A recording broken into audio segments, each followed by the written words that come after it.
Boa noite, boa noite. Sejam todos bem-vindos ao Caminheiros. Nessa noite fria, mas até estava conversando com uma pessoa antes do grupo. Imaginem a felicidade dos seus protetores espirituais por vocês terem vencido a preguiça, o frio e estar aqui reunidos 1h30 em profunda oração. Para conversar sobre temas elevados, sobre a doutrina espírita, sobre o Evangelho de Jesus. Um dia, no plano espiritual, a gente vai entender o tamanho e a grandiosidade desse trabalho. Então, uma boa noite a todos. Vamos dar início, então, hoje à aula do ESD. Hoje, o tema é muito bacana. O tema que iremos discorrer nessa primeira parte é a pluralidade dos mundos. Vamos iniciar com uma frase do Mestre Jesus. Está lá em São João, capítulo 14, versículo 1 a 3. O que está escrito lá? Jesus diz: não turbe o vosso coração. Crede em Deus, crede em mim. Há muitas moradas na casa de meu Pai. Se assim não fosse, eu já vou-lo teria dito. Perceba o ensinamento de Jesus nessas frases. Primeiro, ele pede para que a gente tenha calmo o nosso coração. Não turbe o vosso coração. Calma. Acredite em Deus e acredite em mim, o que eu vou falar agora. E Jesus diz: há muitas moradas na casa de meu Pai. Muitas. Muitas. É um quantitativo indefinido. Jesus não disse que havia 3, 4, 5 moradas, mas disse que havia muitas moradas. E se isso estivesse errado, se não fosse assim, ele iria dizer: pois, muitos de nós cremos pelas doutrinas tradicionais, tanto filosóficas como religiosas, que existem 3, 4, algumas 5 moradas. Planeta Terra, céu, inferno, purgatório, limbo, uma ou outra a mais. 6. Se fossem 6, Jesus teria dito: há 6 moradas na casa de meu Pai, há 3 moradas na casa de meu Pai.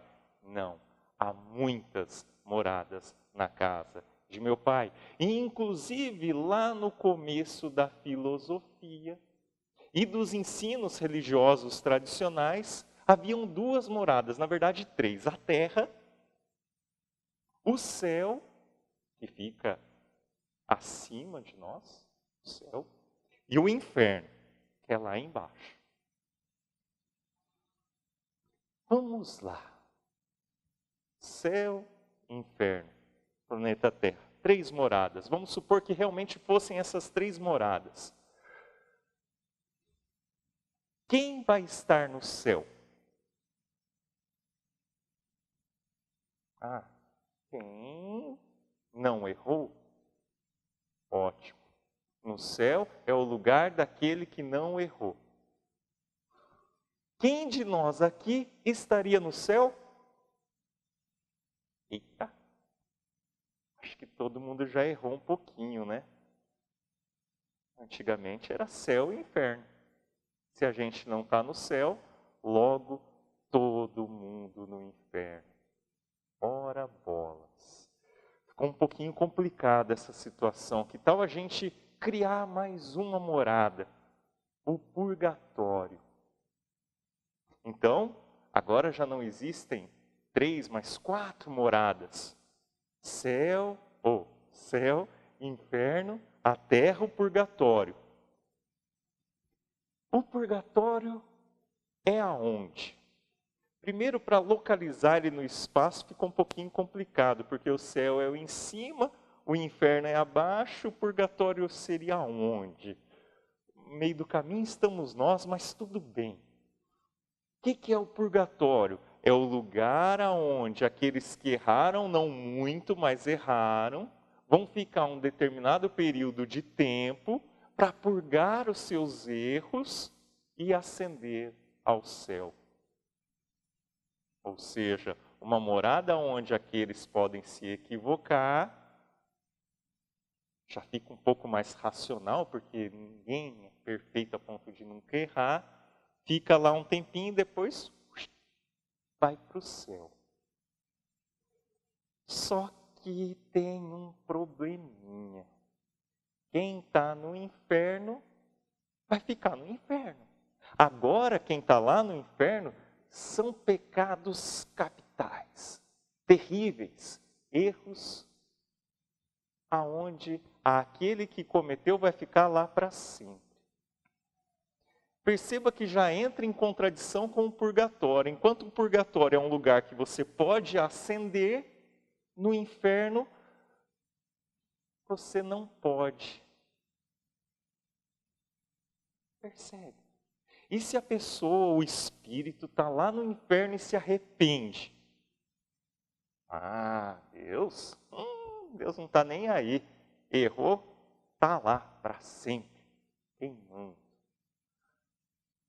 Ainda assim, quando se começa a entrar em detalhes, vem sempre o mistério divino. Coisa que a doutrina espírita explica de uma maneira bem mais racional, mais lógica. A gente conversou já em algumas aulas atrás sobre o céu e o inferno. Então a gente não vai entrar em tantos detalhes. Mas, voltando ao tema da aula, há muitas moradas na casa de meu Pai.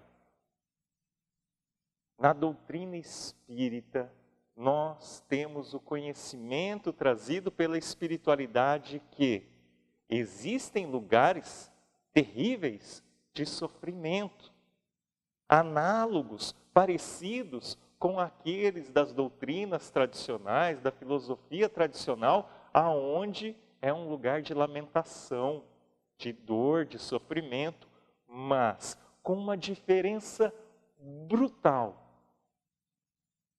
Ninguém ficará lá para sempre. Não há um único espírito que não sairá do umbral. Todos nós fomos criados iguais por Deus. Todos nós nos equivocamos. Todos nós trazemos dentro do nosso espírito a centelha divina. Alguns demorarão um pouco mais de tempo para acordarem, outros não.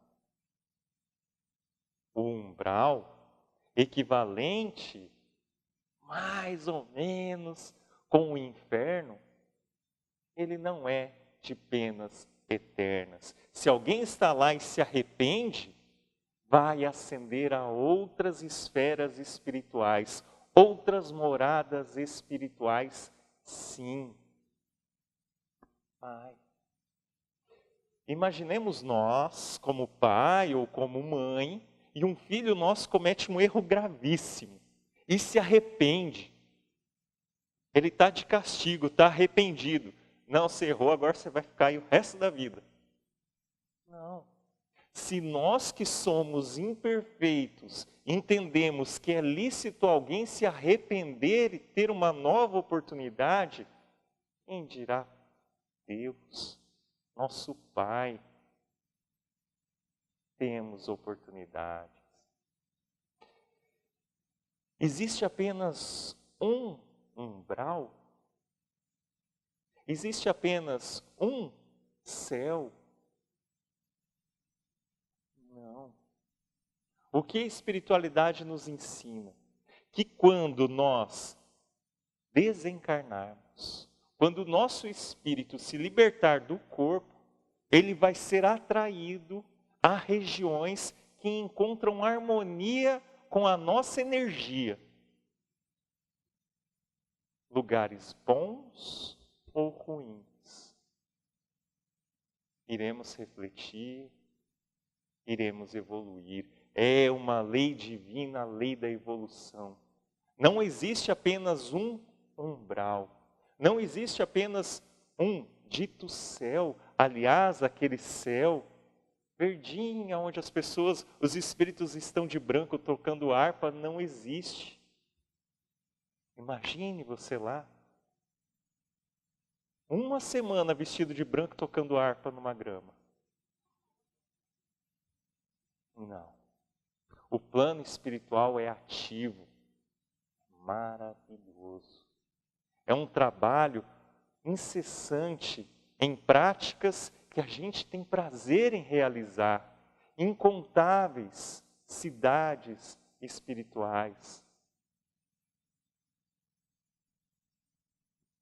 São muitas as moradas na casa de meu Pai. Inclusive tem uma questão muito interessante no Livro dos Espíritos. A questão é a questão 172, que nos ensina que o início de nossa vida não ocorreu no planeta Terra. E a nossa última morada física não será no planeta Terra. Então calma aí. Não existem apenas moradas espirituais? Não. Não existe apenas um local, um planeta que não sirva para algo, que seja inútil. Não existe. Existem incontáveis moradas físicas, planetárias.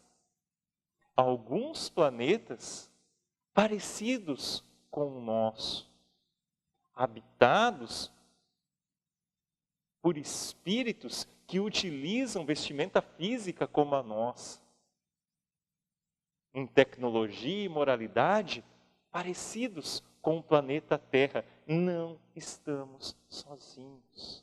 Há também planetas menos evoluídos que o nosso.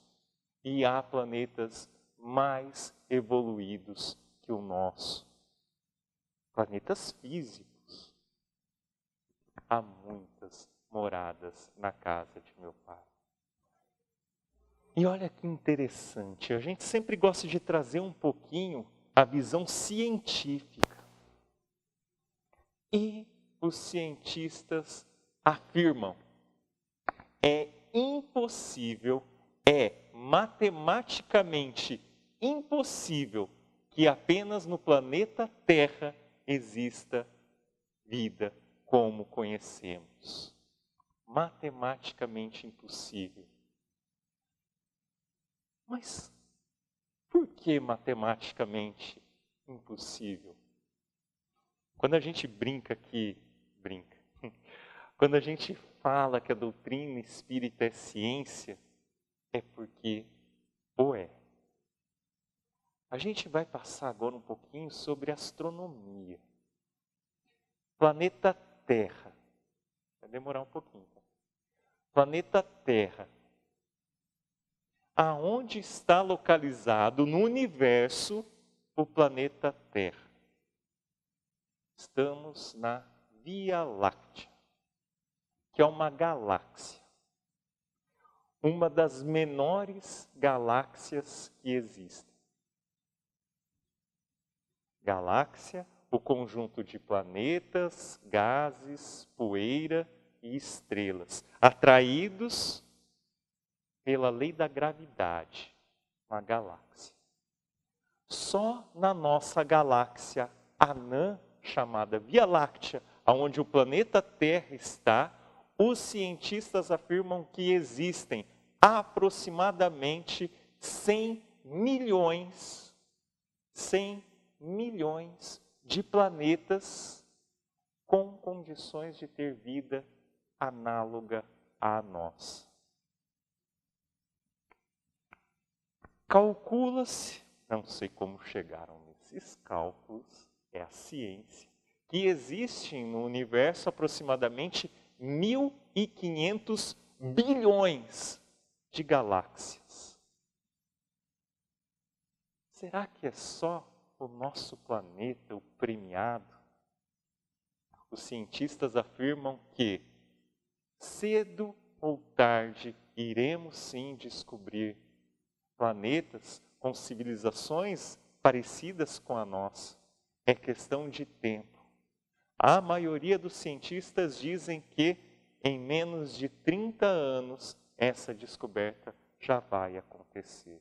E eu trago agora alguns dados interessantes de um telescópio chamado Kepler, que foi lançado pela NASA em 2009 ao custo de 600 milhões de dólares.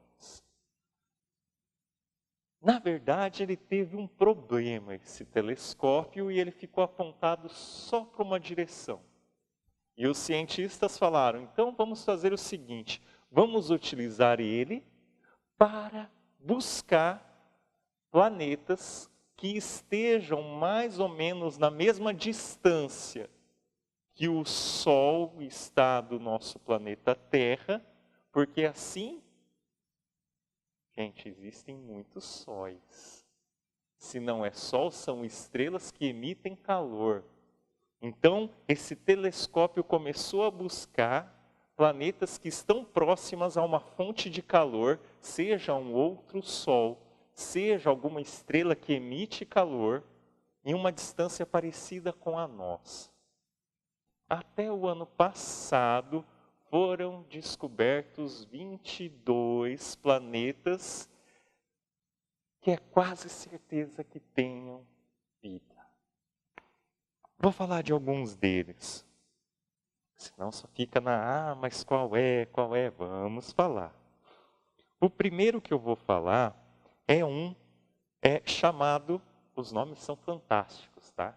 É Kepler, por conta do telescópio, e o que eu vou falar é do 186F. É o nome do planeta por enquanto. Ele foi descoberto em abril de 2014.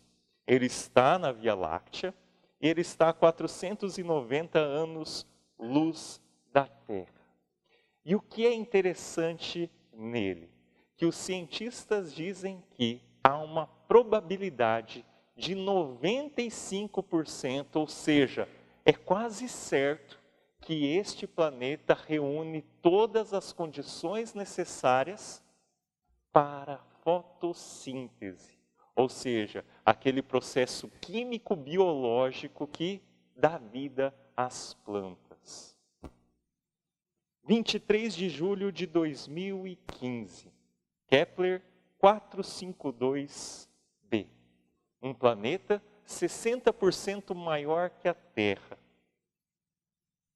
Detalhe, ele dá uma volta em torno do seu Sol em 385 dias. Apenas 20 dias mais do que o nosso planeta dá uma volta em torno do Sol. Ou seja, ele é muito, muito parecido com o nosso. Alguns dizem que ele deve ser uma cópia quase exata do planeta Terra, com um detalhe que chama muito a atenção. Ele é, pelo menos, 6 bilhões de anos mais velho que o nosso planeta. Olha a chance de ter não apenas uma vida análoga como a nossa, mas muito, muito, muito mais desenvolvida. Como será o nosso planeta daqui a 1 bilhão de anos? Outra descoberta. Esse daqui já é fora, esse é fora do projeto Kepler. Se chama Próxima B. Esse já é um nome mais bonitinho, né? Kepler, não sei o que, F, não sei o que. Eles deram o nome de Próxima B. Descoberto em 25 de agosto do ano passado, 2016. É um planeta que está a apenas 4,2 anos-luz da Terra. É apenas, mas é muito longe. Mas perto dos outros, ele é muito mais próximo, a ponto de já estar sendo investido naves para lá. Então já tem vários projetos para levar naves a esse planeta para estudar como é o seu funcionamento. Muitos dizem que esta é a maior descoberta astronômica do século. Ciência.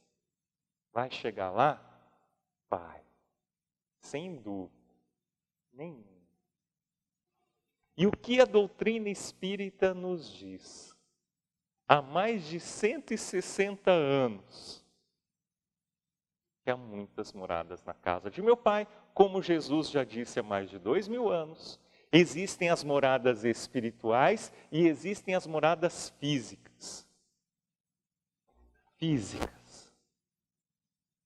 Há mundos primitivos. O que são os mundos primitivos? Estes mundos primitivos são aqueles destinados às primeiras encarnações do espírito humano. E é fácil a gente entender esses planetas que existem, porque nós já o fomos. Então basta lançar um olhar para trás. Como éramos? Corpo ainda rude, praticamente sem moralidade, sem tecnologia. Preocupação básica, alimentação e segurança. Planetas primitivos. Numa segunda etapa desse escalonamento estão os planetas de provas e expiações, que são planetas aonde ainda os seus habitantes, os espíritos que lá estão encarnados ainda, vestimenta física, eles ainda são mais propensos à prática do mal. Mas existe ali já um pouco de tecnologia, um pouco de moralidade. E o nosso planeta está praticamente com o corpo inteiro dele dentro do planetas, da classificação como um planeta de provas e expiações. Está com o dedinho já pisando nesta próxima etapa evolutiva, que são os planetas de regeneração. A gente já começa a sentir a possibilidade do nosso planeta estar vivendo como um planeta de regeneração. A gente já iniciou a ida evolutiva à regeneração. E como são esses planetas? Ainda existe a reencarnação, mas com um detalhe. Aqueles que reencarnam nesses planetas de regeneração já não colhem os seus erros do passado. Eles passam sim por provas para evoluir o seu espírito, mas já não experimentam mais os erros do passado. Já existe muito de tecnologia e principalmente de moralidade. As pessoas crentes em Deus passam a viver sem orgulho, sem vaidade. Percebam como a gente está marchando para lá, parece que não. Às vezes a gente liga a TV e se revolta e acha isso um sonho utópico.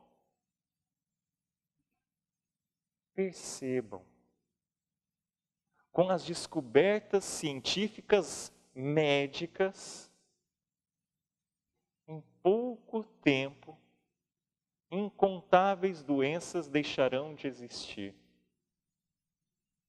Ou seja, olha a colheita dos nossos equívocos passados. Aqueles que não estiverem se adequando a este novo planeta que estamos entrando, deixarão de reencarnar aqui. Inclusive, a espiritualidade diz que muitos espíritos estão tendo a última oportunidade de encarnarem no planeta Terra, porque ele está evoluindo. E aqueles que não se adequarem serão levados a outros planetas para continuarem lá a sua evolução, porque o planeta Terra estará numa condição bem melhor. Após os planetas de regeneração, estão os planetas ditosos. Nestes planetas ditosos, os níveis de tecnologia são inconcebíveis para nós. Não existem mais guerras, a vida física ainda existe, mas o corpo é muito leve. Os habitantes podem se deslocar quase que na velocidade do pensamento. Parece um sonho, né? Outro detalhe importante, a espiritualidade diz que o período de infância é curtíssimo e a vida muito mais longa. E eis que chegamos nos mundos divinos, que é a morada dos espíritos puros. Na verdade, não é bem a morada dos espíritos puros, porque lá não existe mais a reencarnação. Não há mais a necessidade de corpo físico. É quase um ponto de encontro, porque quando em nossa evolução a gente chegar à categoria de espíritos puros, nós não ficaremos como estamos hoje, presos a um planeta. Funciona mais como um ponto de encontro, aonde eles podem sair e realizar atividades nos outros planetas. E já que a gente está conversando disso tudo, de espíritos puros, de planetas, vamos conversar um pouquinho sobre a nossa Terra.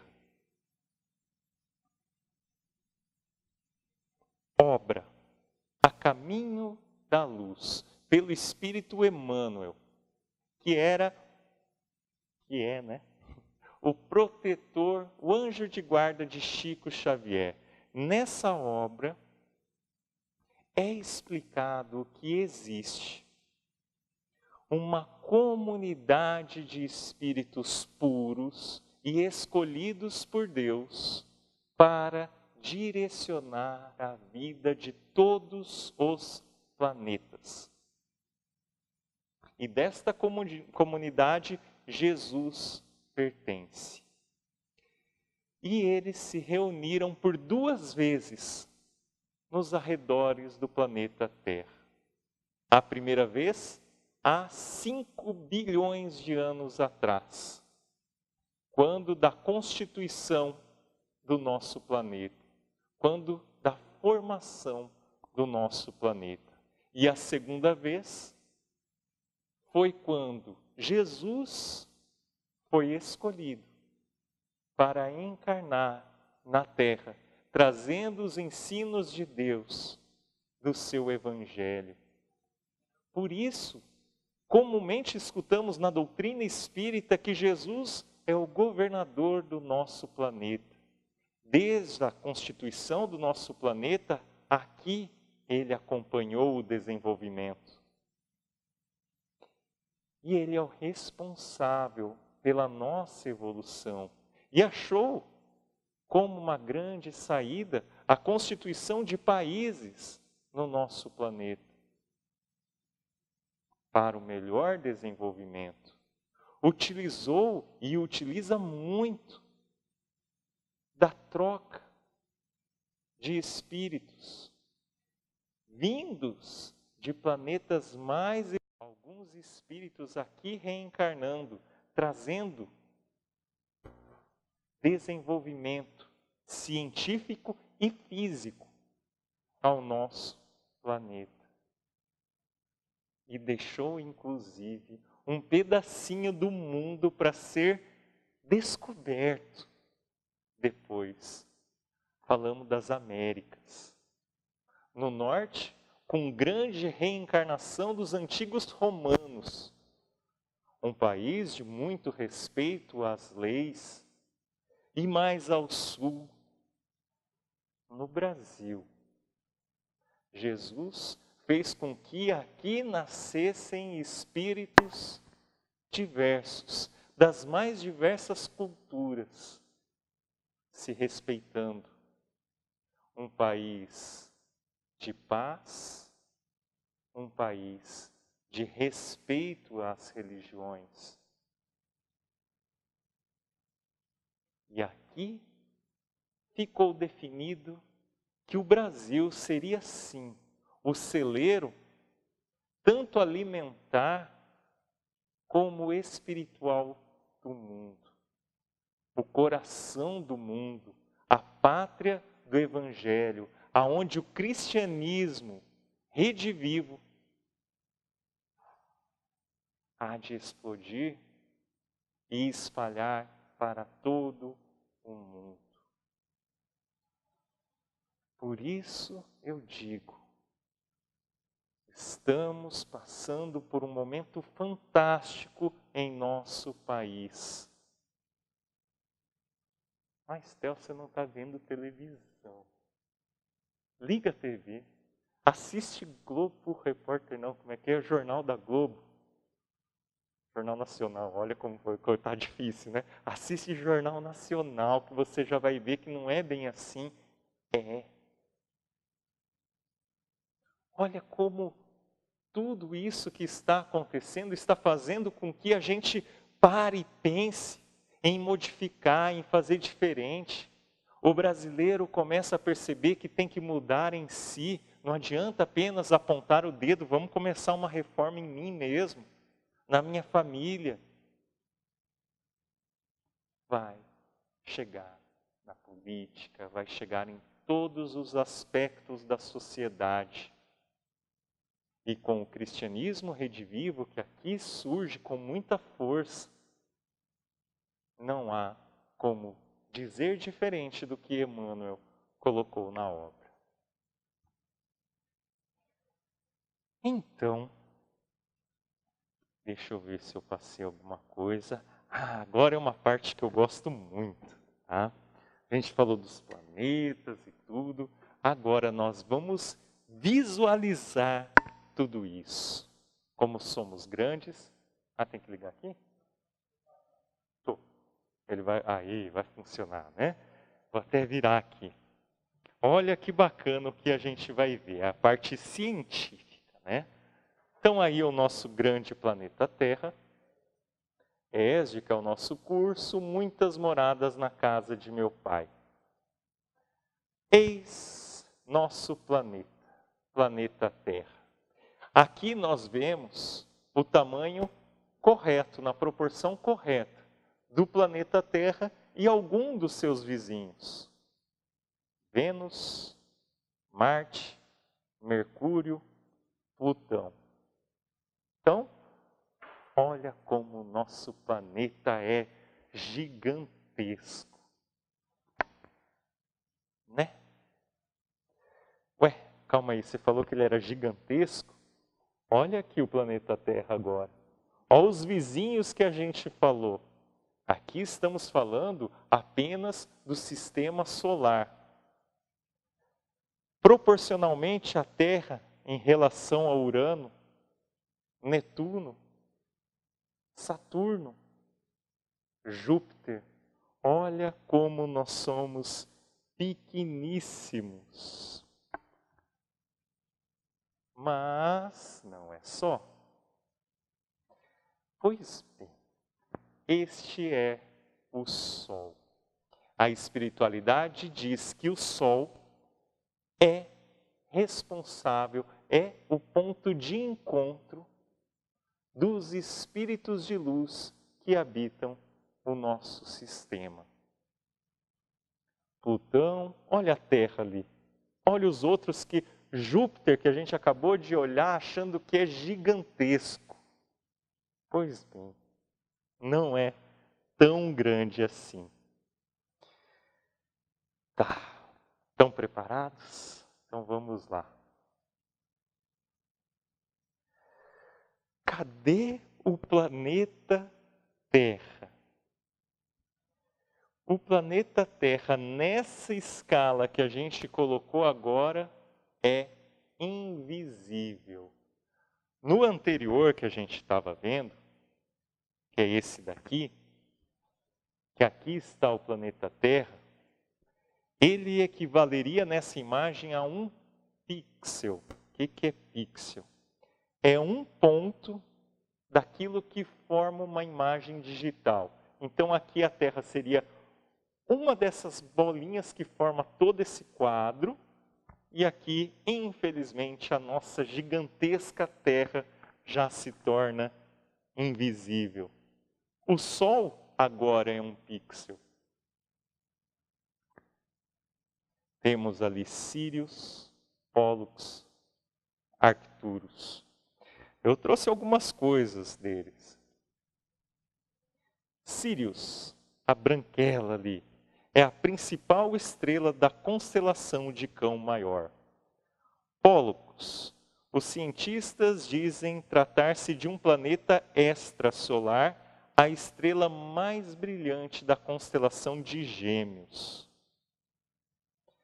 Assim como Sírius, da Terra ela é visível a olho nu. Tá? Arcturus é a estrela mais brilhante na constelação de Boieiro, também extrasolar e também, é claro, pelo tamanhão dela, visível a olho nu aqui da Terra. Então, aqui a gente termina para ver como nós somos pequenos. Não termina. Não termina. Olha isso. Júpiter agora já sendo invisível. Perdão, agora que o Sol é um pixel. Olha, Sírius, Pólux, Arcturus. E agora a gente vai falar um pouquinho de Rigel, que é a outra branquinha ali, que é da constelação de Orionte. Aldebaran, que está logo ao lado, que é da constelação de Touro. Betelgeuse, que é a segunda estrela mais brilhante da constelação de Órion. Os cientistas falam que essa meninona aqui, a qualquer momento, pode explodir. E Antares, da constelação de Escorpião, fica a 600 anos-luz da Terra e a sua luminosidade é 65.000 vezes maior do que a luminosidade do Sol. Bem, olha a frase que a gente vai ler agora. Os cientistas já calcularam no universo de aproximadamente 300.000 bilhões de sóis, equivalente ao nosso, e aproximadamente 1.500 bilhões de galáxias equivalentes à nossa. Agora vocês entendem quando eu disse lá atrás que os cientistas falam que é matematicamente impossível que apenas no planeta Terra exista vida física análoga como a nossa? Como somos pequenos. Temos muito a evoluir e o estamos. Há muitas moradas na casa de meu Pai. E nesse exato momento estamos aqui no planeta Terra, com o corpo que temos, não por acaso. Na evolução espiritual, ainda ali de provas e expiações, com um pezinho em um planeta de regeneração, porque assim o é. a melhor morada física atualmente para o nosso espírito, mas estamos evoluindo. E eu termino com uma frase, aliás, uma questão do Livro dos Espíritos. É a questão 55. Allan Kardec indaga a espiritualidade. São habitados todos os globos que se movem no espaço? Alguns deles que a gente viu aqui. Eis que a espiritualidade responde: sim, e o homem terreno está longe de ser, como supõe, o primeiro em inteligência, em bondade e em perfeição. Entretanto, há homens que se têm por espíritos muito fortes e que imaginam pertencer a este pequenino globo o privilégio de conter seres racionais. Orgulho e vaidade julgam que só para ele Deus criou o universo. Antes de todas essas descobertas que estamos tendo agora, a espiritualidade já nos falava. Lembremos-nos sempre de Allan Kardec, que disse que se algum dia algo for contra o ensino que a espiritualidade está falando, se algum dia a ciência dizer algo contrário ao que afirmam os espíritos, a doutrina espírita, largue a doutrina espírita e fique com a ciência. E o que nós vemos dia após dia? Confirmação científica sobre aquilo que o Espiritismo nos traz. Então agora nós teremos a parte do Evangelho com o Fábio.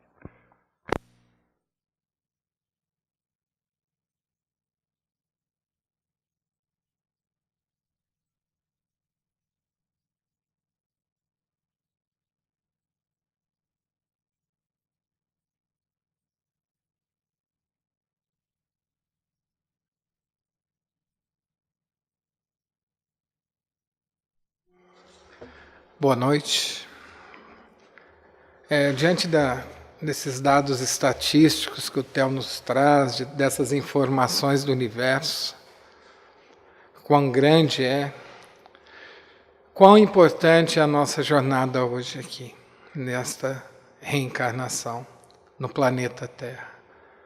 Quantos degraus ainda nós temos para escalonar, para percorrer.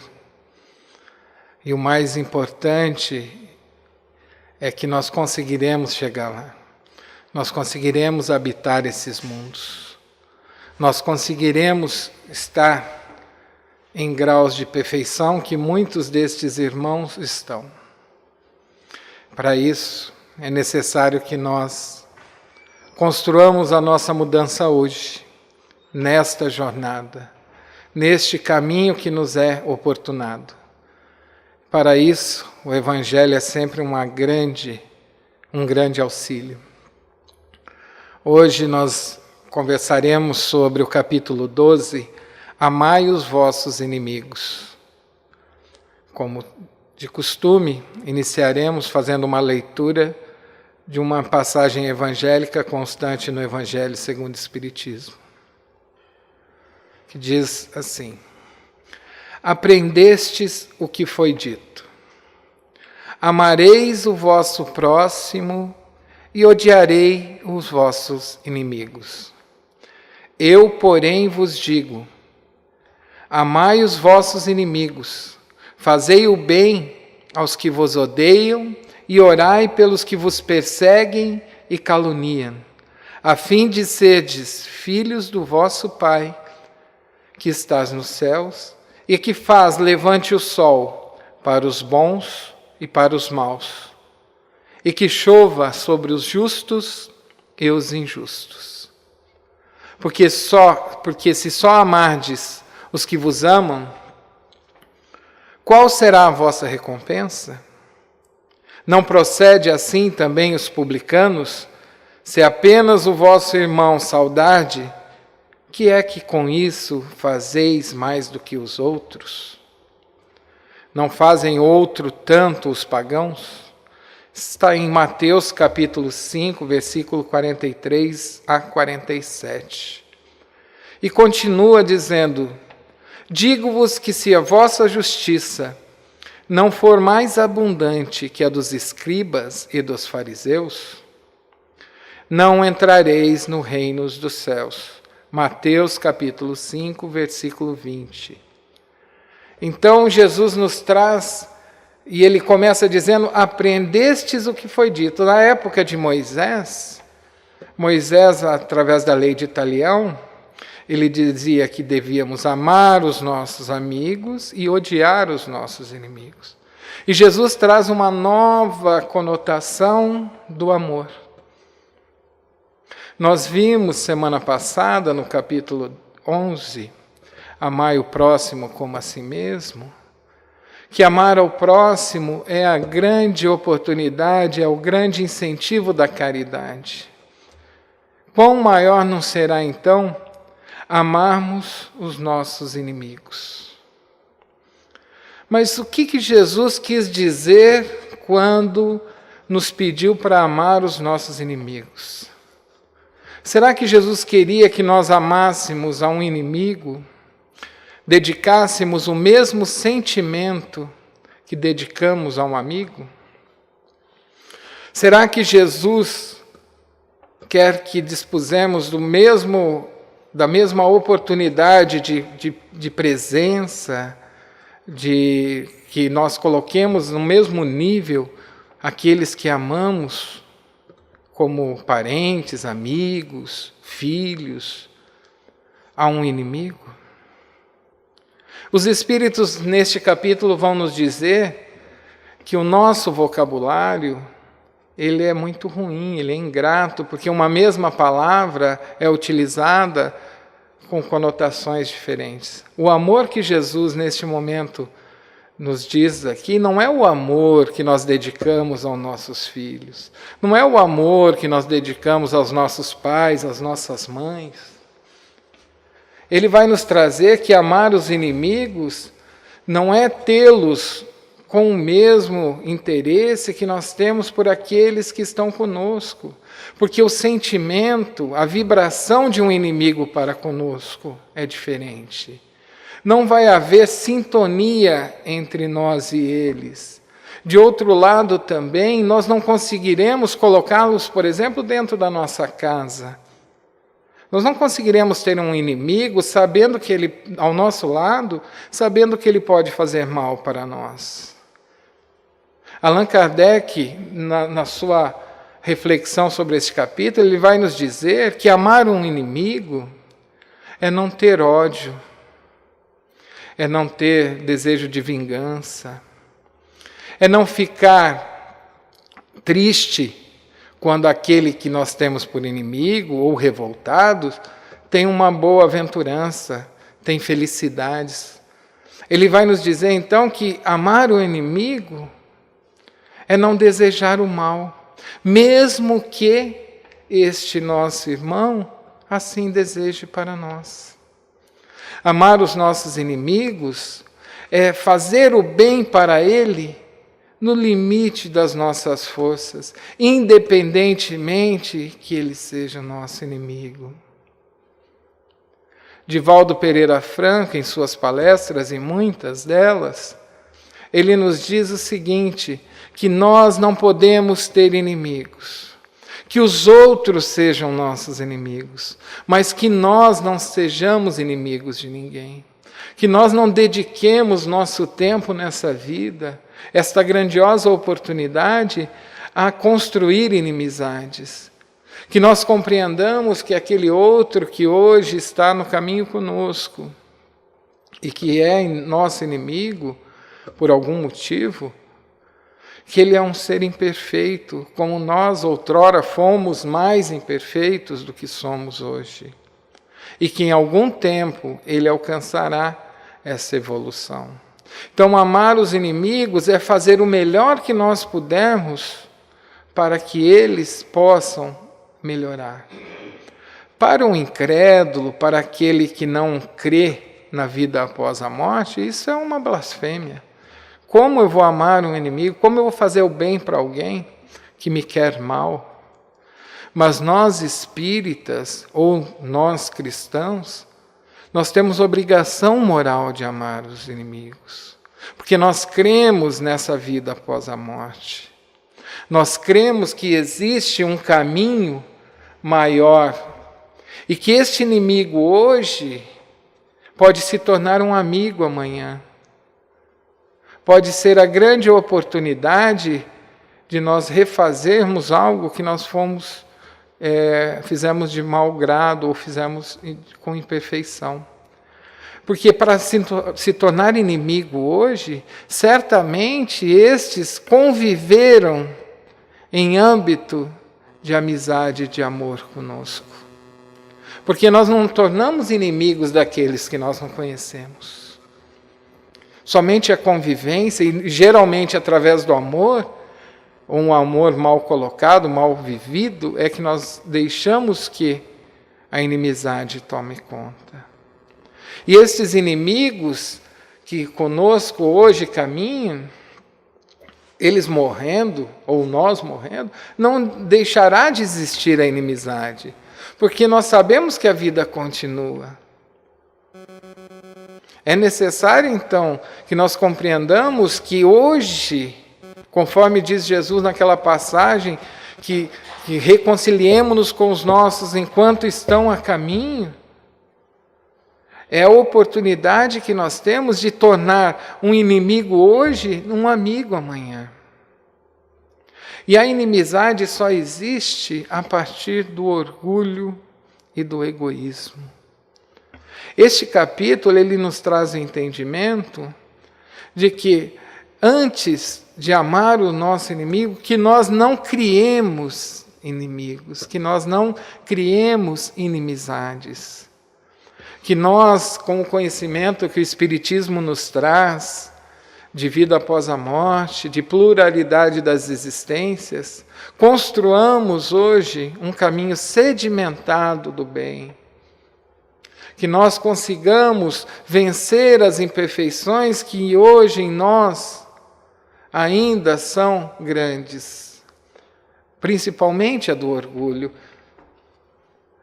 Neste mesmo capítulo, tem uma passagem evangélica que está em Mateus, capítulo 5, versículo 38, que diz que é aquela passagem onde Jesus diz: Eu, porém, vos digo que não restai o mal que vos queiram fazer. Se alguém vos bater na face direita, lhe apresenteis também a outra.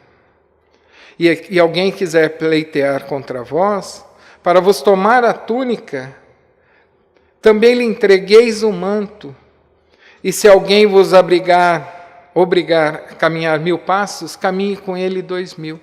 Para o incrédulo, isso daí, o orgulhoso, isso daí é uma afronta. Porque o orgulhoso, ele não aceita ser, para ele é uma humilhação, isso daí ele não aceita ser humilhado. E Jesus não quer dizer nestes termos. Jesus quer dizer que nós não revidemos o mal, que nós lutemos contra essa grande chaga da humanidade que é o orgulho, que diante das oportunidades que são colocadas em nossas vidas, de lutar contra este mal, que nós não façamos diferente, que nós usemos os ensinamentos cristãos, porque não é possível hoje que nós, com todos esses ensinamentos que nós temos, que nós continuemos ainda sendo movidos pelo orgulho, pelo egoísmo. Esta passagem, ele vai dizer para nós que aquele que não tem no seu coração a capacidade do perdão, aquele que pensa em vingança num momento desse, é um que não pode ostentar a postura de cristão, de espírita.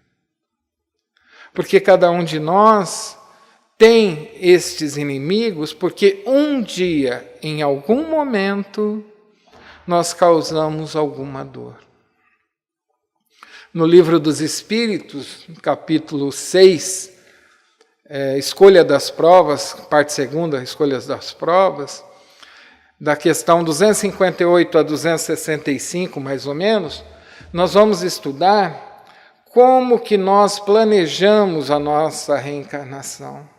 O porquê que hoje nós passamos por dificuldades. E ali vai nos dizer que nós escolhemos e que tudo que nós passamos é pertinente à nossa melhora.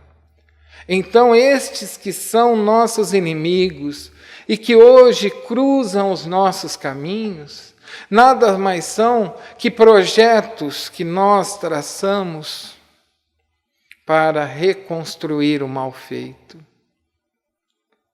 Então, se hoje nós chegamos a uma casa espírita, temos o contato com esses ensinamentos e ainda assim não conseguimos perdoar, é porque ainda nós não estamos fazendo esforços suficientes para nos melhorarmos. Porque não tem nada a ver com o outro. Como Divaldo diz, que eu não tenho inimigos. Se o outro quiser ser meu inimigo, aí o problema é dele. Então nós temos que continuar caminhando, criando energias do bem para aqueles que nos querem mal. Orando, como diz a passagem de Jesus. Existem vários episódios de amigos aqui da casa, em que, dado momento, alguns, entre aspas, inimigos cruzaram seus caminhos, e que somente a oração de coração, com bastante fervor, foi capaz de amenizar situações que poderiam ser drásticas. E isso faz parte da nossa evolução. Quando eu conseguir orar por aquele que me quer mal, não pelo fato dele me deixar sossegado, mas para ajudá-lo a construir a sua evolução. É nisso que Jesus nos chama ao entendimento. Que os nossos inimigos hoje são os nossos irmãos da eternidade. Além de serem irmãos, são nossos instrumentos. Nenhum de nós que estamos a caminho da evolução terá uma vida sem nenhum problema, sem nenhum cruzamento do caminho daqueles que nos queiram mal ou que nós queiramos mal. Este é o ponto fundamental para a prática das leis e ensinamentos de Jesus. É não deixarmos que o orgulho prevaleça em nós, que o ódio, este mal tão grande ainda da humanidade, se fortaleça em mim. Ele vai falar nesse capítulo sobre o duelo, e muitos companheiros espíritas, em algum momento, dizem assim: este é um item que deveria ser retirado do Evangelho segundo o Espiritismo, porque hoje nós não temos duelo. Será que não temos duelo? Nós travamos duelos mentais terríveis com os nossos inimigos. E Allan Kardec vai dizer, no capítulo 14 da Gênese, que quando eu penso, elaboro alguma coisa em meu pensamento, eu construo em energia, eu plasmo. E em plasmando eu marco no meu perispírito. Não é um duelo? No trânsito, quantas pessoas, ao se depararem com algum problema, algum incidente, possuindo, naquele momento, uma condição mais favorável, estando, por exemplo, municiados por armas, sobrepõe aquele outro que, por um equívoco, passou pelo seu caminho e cometeu alguma imprevidência. E acaba, de posse da sua maior força, se sobrepondo sobre o outro. São duelos quando eu busco no meu inimigo o seu mal, Às vezes eu não faço declaradamente, mas eu não desejo que ele seja feliz. Quando o mal lhe ocorre, eu me felicito. Então, este capítulo, amar o inimigo, não é colocá-los todo dentro da nossa casa ou na convivência dos nossos dias, como nós fazemos com aqueles que amamos. É respeitá-los como seres humanos, primeiramente, como filhos de Deus, e sabendo que, em algum momento, eles também despertarão. E muitas vezes nós fazemos julgamentos, mas nós também não despertamos. Nós ainda também trazemos imperfeições muito grandes, que são, muitas dessas vezes, a nossa pedra de tropeço. Então, amar o inimigo é fazer o melhor que eu puder, quando me aprouver uma oportunidade de auxiliá-lo, que eu faça sem nenhum interesse secundário, pelo simples fato de que eu podendo ajudá-lo, eu posso desconstruir um sentimento e reviver um amor do passado. Porque, como eu disse anteriormente, um ódio na atualidade provém de algum amor mal compreendido ou mal vivido. Estes irmãos da espiritualidade, como eu disse, que de posse do corpo perispiritual e que muitas vezes levam consigo o ódio, tornam nossos inimigos, e aí o Espiritismo vai tratá-los como obsessores, aqueles que nos querem mal, e que um dia nós regressando ao plano espiritual, também estaremos em contato com eles. Então a nossa melhora hoje, a nossa evolução hoje, também faculta a estes irmãos a melhora. Porque o pior dos seres humanos, o mais vil, em contato com o amor, ele recebe benefícios que nós não imaginamos.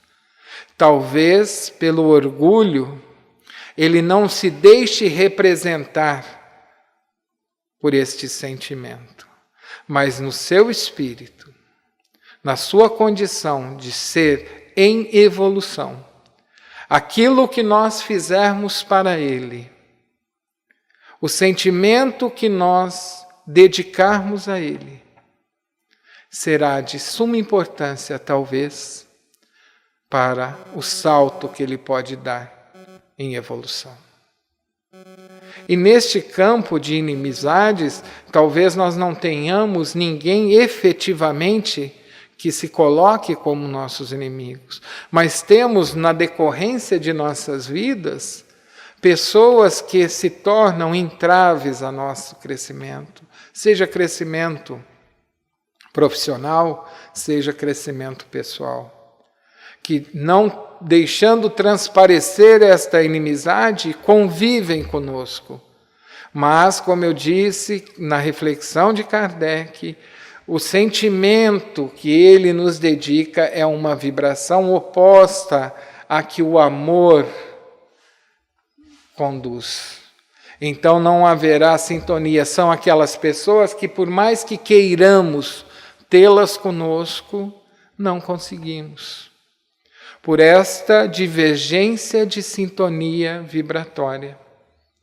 Sendo assim, se detectarmos estes seres na nossa caminhada, que façamos esses esforços de orar, de dedicar, de entender que qualquer ação que ele venha ter conosco é proveniente da ignorância do ser.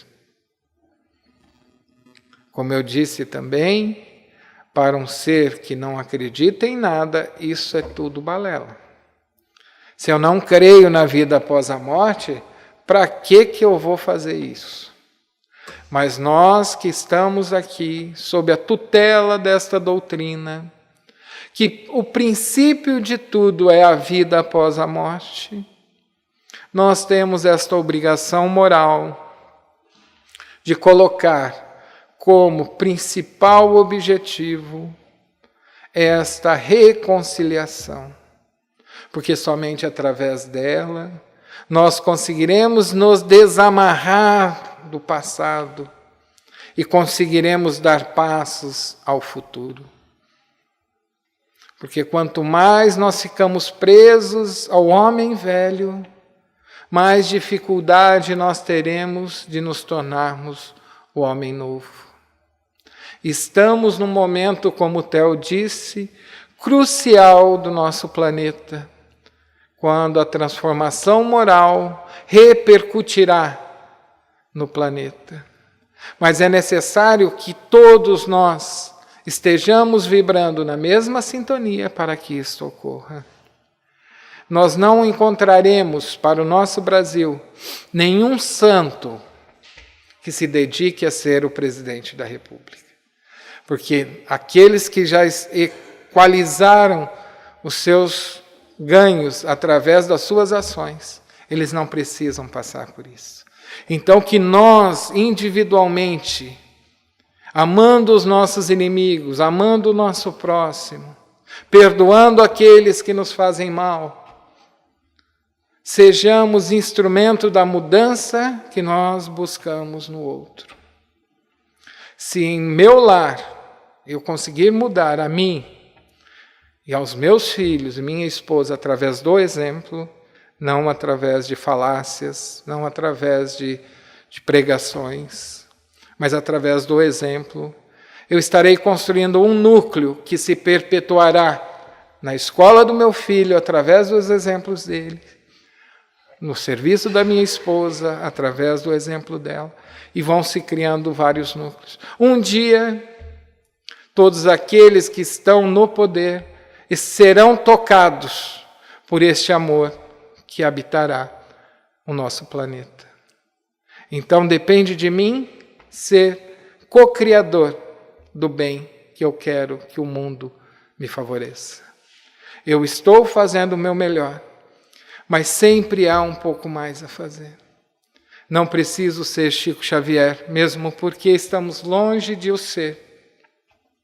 Mas eu tenho que ser o melhor Fábio que eu puder.